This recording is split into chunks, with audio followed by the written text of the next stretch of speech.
You're listening to Biz-Souls, the business podcast with an edge, hosted by me, Rona Lewis, and Jeffrey Hansler. Tune in for perspectives and discoveries about the changing world of business. It's time to connect to the heart, soul, and humor of how business gets done. Hey gang, it's us, the Biz-Souls kids. I'm Rona Lewis. I'm Jeffrey Hansler, and we get to the heart and soul of business and the people that make it happen. You can tell we've been doing a few in a row because I'm getting a little wacky. Oh, we are getting wacky. And the people we're talking about that make it happen, we're talking about ourselves. This is completely, it's made as a public service amount, except the subject's easy. It's going to be more than 1 minute long. So yeah. Just a few. Yeah, we decided I gave a talk yesterday to you've talked about this talk from every yesterday. single one because it's the subject now. It's about speaking. That's why. That was the topic. You did a topic on public speaking. On public speaking, and that's what you said you just wanted to do. I was listening. I just wasn't following. He just wasn't paying attention. Yeah, I'm So tired. I gave a talk last night about how to command a room. If I had about a gold chain, speaking. I had a gold chain, I'd fit in New York. I mean, I didn't know No. the top button was done. Oh. All right. Anyway, so it's I am gobsmacked at how many people think they are good speakers and really have no presence, no skills, have no idea how to write a speech, what words to say, how to focus on the audience, et cetera, et cetera. Well, yeah, I don't know. That's a global statement. I often make those. Yes, I know. I just say all I know is from my experience watching strangers. So I've spent my first trainings were in I started in 1980 as a scuba instructor, and as a matter of fact, truth be known, I didn't graduate with the graduating class of the scuba class because the guy that was my evaluator in it hated the program I did, and absolutely hated it. He didn't like me anyway. Anyway, that was the issue. Anyway, so I had to stay longer. Sure it was. I had to stay longer and work on presentation, do some more training, and so then I did it. And then I decided to do some training. In '88 is when I did professional training, and I started with sales training classes, and Prudential hired me for that. They hired me for doing that, and it was great. And the guy who hired me came up at the end of the first day and he says, "You know what? That was great, except you are like fire hose delivery. I mean, we are all just they're like, can you imagine a fire hose in your mouth? That's what it was like. There was way too much information in there. Did you breathe during the entire day? So I think that speaking is a very complex talent. Mm-hmm. And I think that speaking, presenting, facilitating, keynote, it's a very complex talent, and it takes time to do it. The old joke used to be the only thing scarier than dying was public speaking. Right. Except now, if you look at influencers and TikTok and stuff like that, everybody wants to speak and show what you're eating for dinner. Well, and they all have the notes underneath the camera. You can see them reading it, and that's why if you look at the influencers, if you look at IG, there's Instagram, there's all these cuts because they'll either read it, mess it up, and then have to re-edit it, or they say something, then they have to look at it, so they cut it, and then they say another sentence. So there's a lot of heavy-duty editing. Yeah, and I want to think really the people that I think we're talking to are the people that really love what they do and work on it.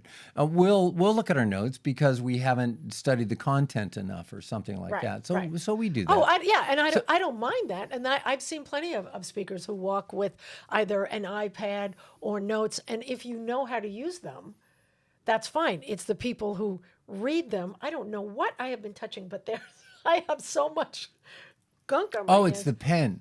The pen. You picked up the same pen that put the marks on my hand yesterday. I'm sorry. My fault. He planned it, and now I look like I was finger painting. Yeah, except your muscles look really good when you're doing this. It looks like you're flexing.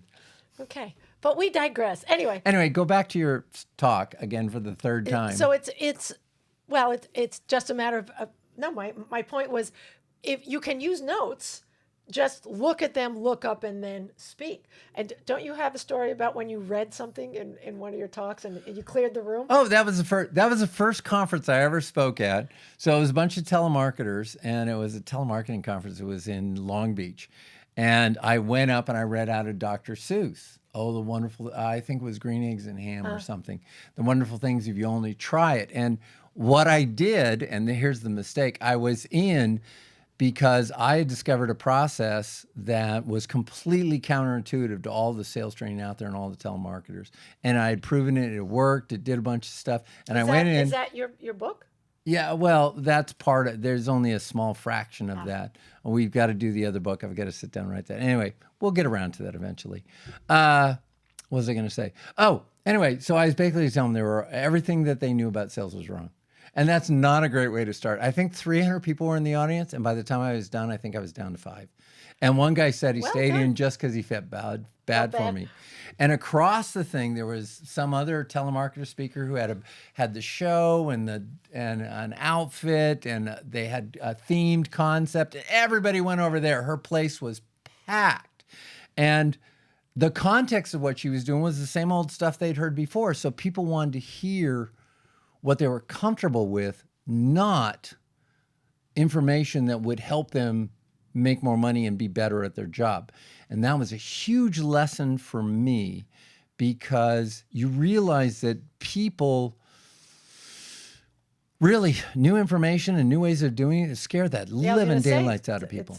It's very scary. And that's where the skill comes in. How do you get people to think differently and do differently? Because we get hired for organizational change. Right. When they bring you in for play, they want people to be more innovative, more creative. Right. And you can make them laugh so that it opens their minds. Right. And they're able to take the information, because our brains are hardwired not to change. Right. Well, and that's what happened when I went in. I worked with an engineering company for better communication, and through play, that's where they learned the fear went away, so that when they learned something new, it was an aha moment, not risk taking. Yeah. So yeah, it's all words, it's just how you present it. I mean, well, it's words, and it's also understanding people and psyche. I mean, I did, let me see, starting in 2001, there are amateur comedy places around here. I did stand-up, several times a month. And the only reason for doing the stand-up was to try things out and practice things and develop routines on it. And it works so well. Look what he does now. You make fun of me. A guy came in who was booking for the Tonight Oh, that's Show. right. That's right. You did tell me that, yeah. What I did, again, crazy Jeffrey, what I did is, instead of doing the routines I'd built up, which probably would have landed good, I decided to do stand-up improv and play off the audience. Oh. And it crickets. Yeah. I think I was supposed to do 6 minutes, and I think I had the brains to walk off at 3 minutes, and I got cheers for that. Aww. And the guy goes, I had heard you were really, really good, and people only get one shot with me. Why'd you do that? I said, I don't know. Couldn't help myself. Yeah. That's the whole thing. No, I know you said you were very successful and that you really enjoyed it. Yeah. So we talk about various subjects, and there's still some consistencies for it. And one of the things we do is get to know the audience. And so it doesn't matter if I'm brought in to talk about finance to non-financial people and make them comfortable with it so they can utilize the numbers and make better decisions, then they bring me in for that. Right. And I know my audience is going to be terrified when they come in. For some reason, they're terrified of the foundation language of business. Right. You do on storytelling. We both work on storytelling. We both deliver it. You currently teach storytelling. And you have you done a keynote on storytelling yet, or no? I haven't done a keynote. Just teach what it is, and I as soon as I change their or open their minds to that life is one story after another. That's all life is. And most of your life is probably an incredibly boring story. And if you keep an eye out for those aha moments, those little gems, and think about things, I bet you have a multitude of stories, and everyone does. I think we could do a great storytelling program together. We should probably Probably. develop one, a nice keynote, something like that. That's And then we, emotional intelligence. I do a lot of communication, and I do one on women's leadership, communicating up, down, and across, managing difficult conversations. It's all about words. Yeah. And one of the things that, and I know you know this, I find that people forget that it's not what they want to tell the audience, it's what the audience needs to know. Correct. And how to get them so that they want to hear it. Yeah. And more importantly, get them to take it out and use it. And that's always a challenge. Yeah. Yeah, because people they want to prove that I belong here. I need to show you all the stuff that I know. I don't care what you need to know. And then the audience is inundated with a ton of information. So the point is totally lost. Right. I think one of the qualities you bring, and I know I bring it as well, is our ability to improv on the spot. Yes. We're not following. We are We're able rebels. to maintain. We're a little bit of rebels. Yeah. We're able to maintain the script, Yeah. and we're able to maintain like a polished keynote. We're able to deliver it, and at the same, by the same token, take advantage of the things that go on in the audience.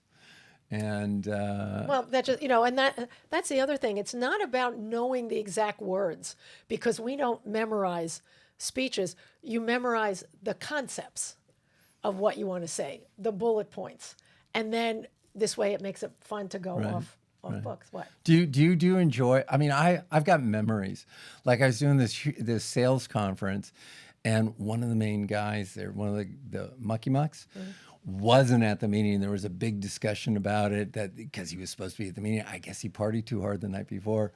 And so we're in the audience, and I guess something huge out in the foyer dropped, and it hit the ground. I said, I guess Billy's joined us. And the whole audience is cracking up. And I just got so much joy Well, that's that just it gave him that release and stuff. And it wasn't Billy.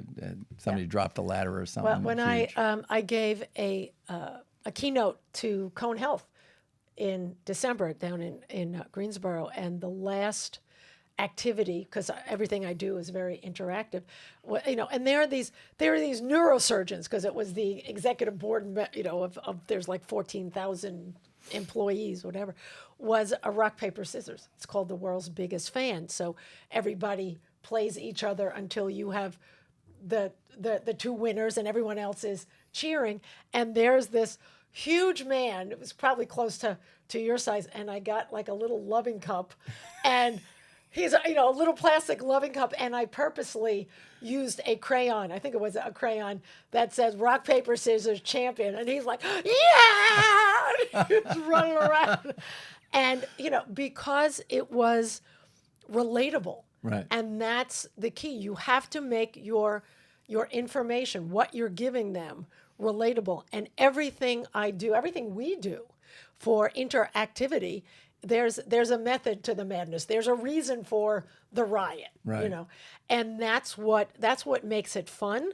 And those are the great learning moments, And the guy who hired me, JB, called me after, and he said the very next day, the interim CEO, put in place some of the things that I recommended, and that's what you want to hear. Yeah. And now they need to hire me again. Damn it! Let's go, JB. Get on it. So yeah. And the main difference between us is from 1995, well, I started corporate training in 88, as I said, and then I started specifically focusing on speaking and keynotes in, I think, 1996 or something, and joined National Speakers Association. Yeah, well, you've been doing a lot longer than I have. And there are a couple things that I want to talk about, and there's a point to this. So one of the things is, you had to earn your CSP, your Certified Speaking Professional. And to do that, your program had to be at least 45 minutes in length. Oh. And I always thought that was ridiculous. I mean, short programs are good. As a matter of fact, it's harder to write a short program than a long program. I agree. And so national speakers completely missed the TED Talks. And yet, as soon as the TED Talks came out, all the members are trying to get on TED Talks and things like that. So that was one thing. And then the other thing is they kept asking, and this is a problem with bureaus, the people that would go and book you, is that bureaus would say, what industries do you speak in?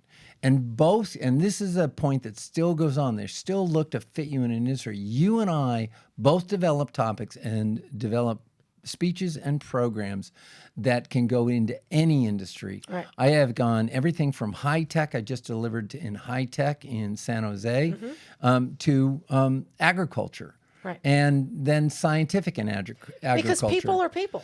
People are people, concepts are and fun. if you can weave the topic, and we're able to do that, and it's just funny. Yeah. I mean, it's funny that people still say, well, what industry do you specialize in? And what we need to know... I say yes. Just yes. Look, and here's the trick. This is the key for anyone out there. If you know the industry and how the industry works, so we both do the research so that we know what we're coming up, so we can identify the audience. We know the personalities of the types that are going to be there. Right. That's a big thing. Yeah. You know, when you're speaking to Booz and Allen, you're going to be speaking to a lot of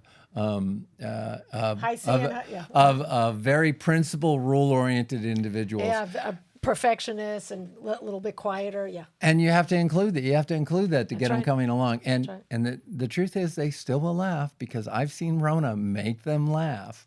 She does a great job with it. So Thank you. Anyway, you do a great job. Thank you. Well, so do you. So do you. And full disclosure, Jeffrey has taught me a lot. And he has brought me up to the superstar I am today. And I have learned a lot by working with Rona, and she is a superstar, and she's a rock star. Well, and it's a lot of fun. I'm teaching him how to play. And yes, you have been. You have been. I was fascinated by him when we met, because it's so important that people feel safe and that people get into that child mind where they're willing to play. Because kids are fearless on things. They'll try anything. Yeah. And that's, in today's world with all the change and AI coming up, if you're not willing to recreate yourself, that's what's fascinating by Tiger Woods. He recreated his swing 5 times and completely transformed himself. 3 times, I think it didn't work, and twice it did. I mean, for somebody at that level to be able to do that is just amazing. Mark Spitz was another guy who did that. There you go. So anyway, getting back though, the last point to your STEM talk. Yes, the other day. It was. Oh, okay. Did you want me? I to have a tell you? question. Go ahead. You're not a spring chicken anymore, and neither am I. Correct. And they were the young group. Right. And one of the tendencies is for young people to put in young speakers with young people. And I don't think anybody could have pulled off what you did without your experience. As a matter of fact, I know nobody could have pulled it off. Thank you. Yeah. And you know, I think if you go in, and especially for those of us in play, because believe it or not, there are people older than me in the business. You know, I think people's inherent nature, inherent attitude comes through. So you don't see the age, you see the fun and the joy of what play is. So there's no, like, I did not get judged at all on the fact that I'm a little bit over 50, you know. Yep. So that makes a huge difference. And for those of you who want to know more about play, Dr. Stuart Brown has the ultimate book on play, which you have around somewhere. But that was the book that I think you finished it like a day and a half. You know, it was fun to watch. So let me do the podcast hold. Rona, how do people get a hold of you to hire you as a speaker? That's right.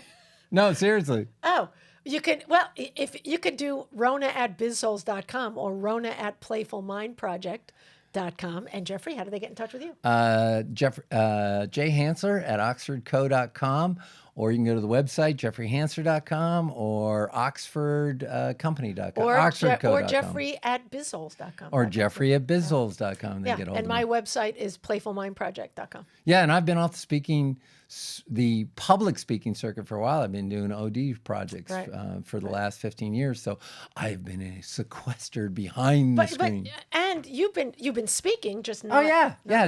Just not through, you know, associations and Right, things like right. that. So- I spoke with Site, MPI, all those places. I look forward to getting back to them. Good.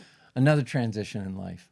Me that's what and Joan Rivers. I'm reinventing myself again. Well, again. isn't she dead?